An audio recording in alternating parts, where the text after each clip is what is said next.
Hi everybody, this is Steve, D9 Games. Today's video is going to be talking a little bit about our classes and their main function and the specials that they have. So in the Enlightened system, we have 7 base classes or 7 basic classes. We put a lot of effort into what they can do, what they are good at, and why it might be important to have as many different bases covered, if you will, for the classes. But before that, I wanted just to let you know I'm pausing my Timber Sprout 5 campaign journal, the story time that I do every few weeks, maybe once a month. But I'm running 2 games. I'm running a Tuesday night game in Tustin, and then I have a Wednesday game in Fountain Valley. We've got 12 players total, 6 at each game, and I really want to give my best to running both of those games. And I feel like when I'm doing the Timber Sprout 5 journal, which I believe started when Jim was GMing, so I felt like I had a lot of creative energy I needed to release, and that's why I was doing the Timber Sprout 5 season 1, season 2. We've had 30 something videos, so we've put a lot into that, but I'm going to pause it for a little while, maybe until Jim takes the helm once again.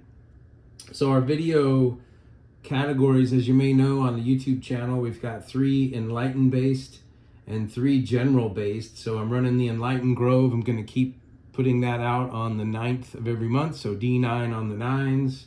I've got our Enlightened basic channel, which the playlist is including anything Enlightened based with tips, mechanics, ads, things like that. And then the third of the 3 Enlightened playlists are our core mechanics for Enlightened.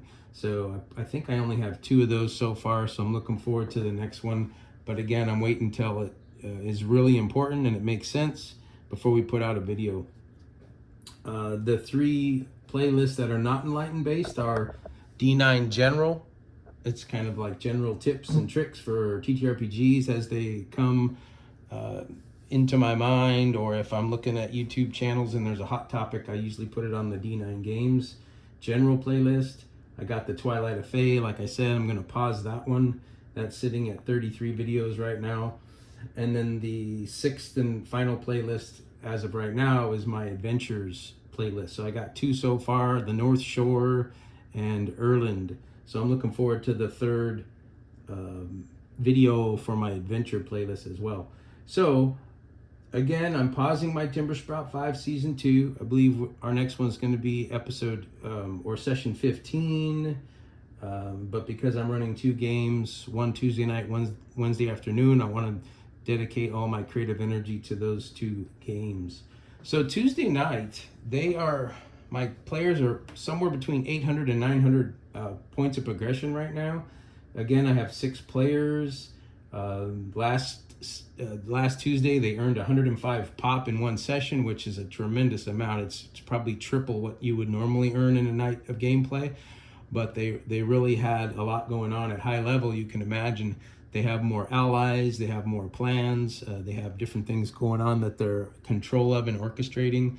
And they basically took back the city of Hoden Bay from the Romans. So it was humongous. They had tons of battles. We had to fast forward through a few battle scenes where we did like a skill check or a skill test, if you're familiar with those. I think 4E D&D started that one, or maybe they've been around forever, I don't know. But where you have like 6 successes before 3 failures or something. And then that was how we handled the greater battle. So if you're going to run something like a Mines of Moria battle or a Lord of the Rings finale, that's kind of what I would do. I'd run a skill test and make rolls for different units and different parts of the war going on. But we did have a death. I believe it was a couple weeks ago. Iris, Sue's character, and Kethri, the beast mage Corrigan, was able to administer 1 and only 1 dose of ancient elven blood, which was able to bring her back. And I did ask her if she wanted to come back, and she did. So that happened. Our beast magic Corrigan, he's rolling up to 7 dice at a time depending on if he's in his lane. He's enlightened his spells. And then we've got a treant in the party that's a bard who's doing a double inspire, giving people 2 degrees of ease on actions, which is insane. And I like the power level because I can ramp up the foe and the creature side of things as well, and I can run higher level encounters. So the treant, which is Jim Murphy's character, rolled 999, and I don't remember what he did to do that, but it was pretty exciting. That's like the pro level enlightenment. We were able to waiting for the off season to see what he does with that. That should be pretty cool. But I've been running a lot of timers.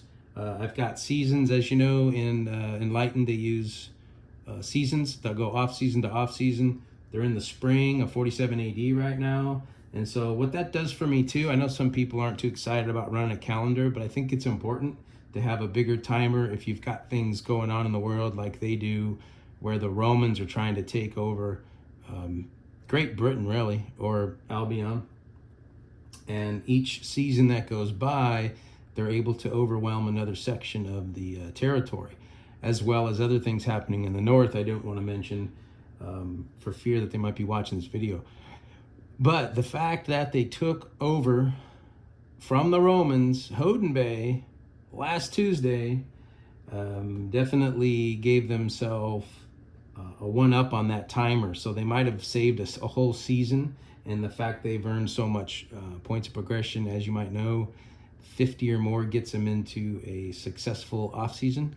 Less than 50 pop earned, and it's more dangerous, or more territory would have been taken over by the enemy, and things like that. And the twist for me, which I'm absolutely loving, is they took back Hoden Bay. And I never thought that would even be a thing. I thought that would be completely overwhelmed going into the summer. But sure enough, they were able to go in and grind it out. And that's so cool because I had no idea that was going to happen. So for those of you that are a fan of a little more of a railroad campaign, you're going to miss out on a lot of fun with that kind of stuff. Just letting you know. And the Tuesday group, last thing about them is they're trying to ally with or affiliate with all the races. So they've worked with the Fomorians a little bit. They worked with the elves a lot. So they've got their alliance meter pretty high with the elves, fair to medium with the Fomorian.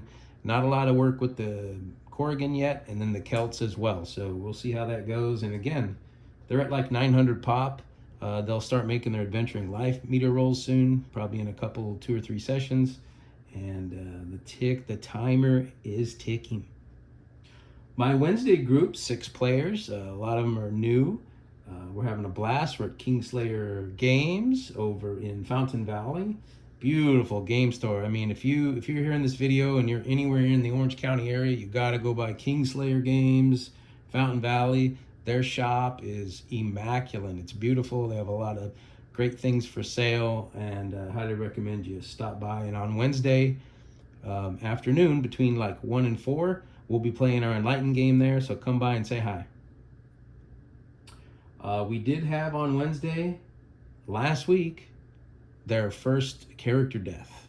And this one didn't come back, so they did a proper burial.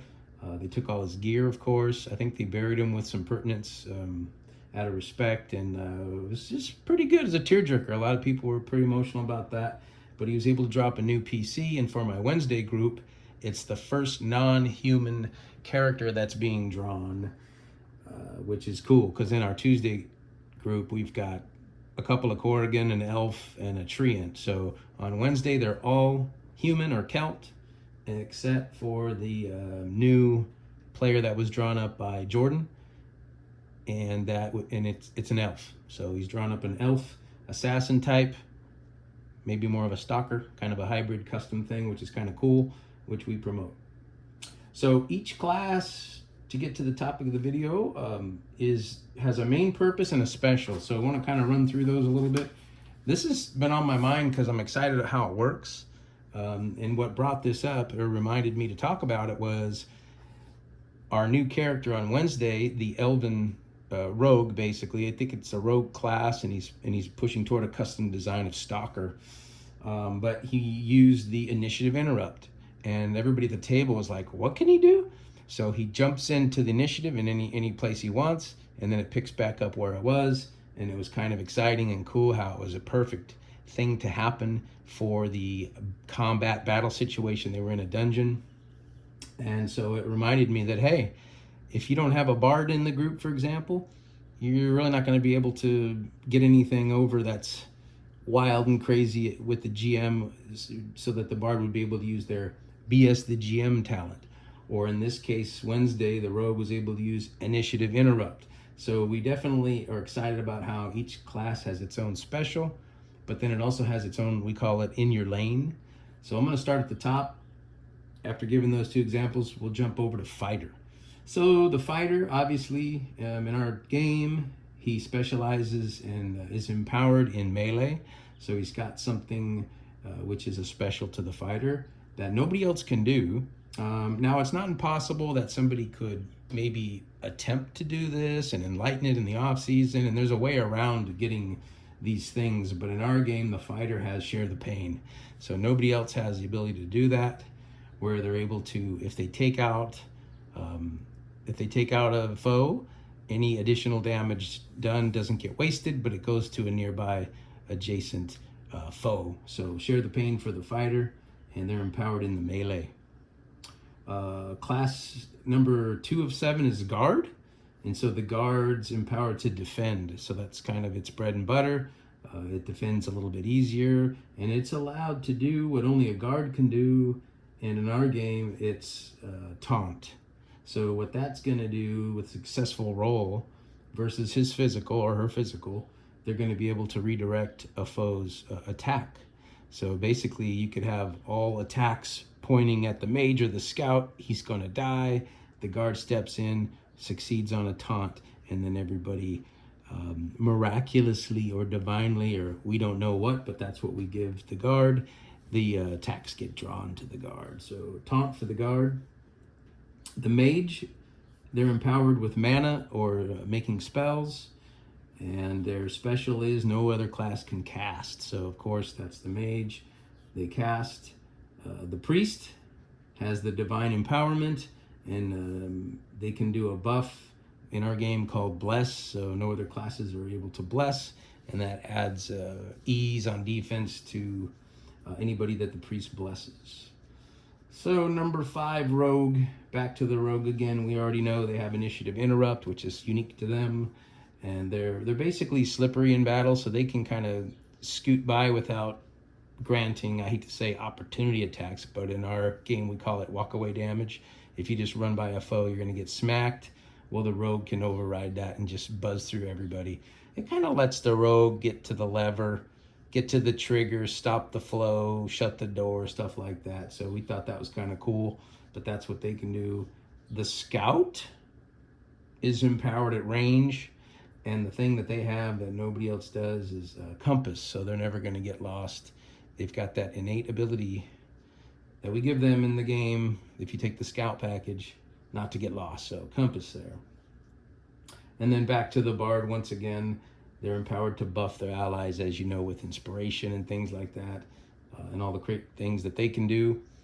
And again, we always recommend and encourage custom design, but they have one of my favorite talents in the game, BS the GM. So they can come up with something, and it's kind of fun when you don't have a bard and somebody will say, hey, what about that